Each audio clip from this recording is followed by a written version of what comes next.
السلام علیکم ورحمۃ اللہ وبرکاتہ۔ عشر ذی الحجہ کی فضیلت۔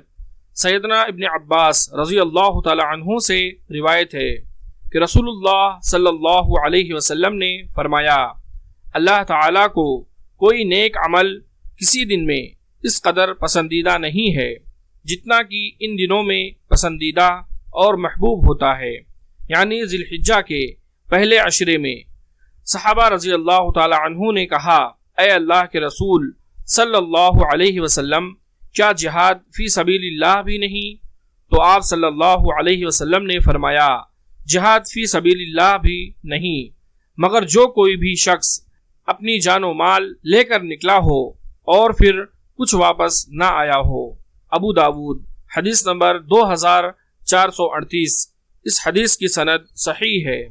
اللہ تبارک و تعالی سے دعا ہے کہ اللہ رب العالمین ہم تمام لوگوں کو بیان کی گئی حدیث کو سمجھنے اور اس پر عمل کرنے کی توفیق عطا فرمائے، آمین۔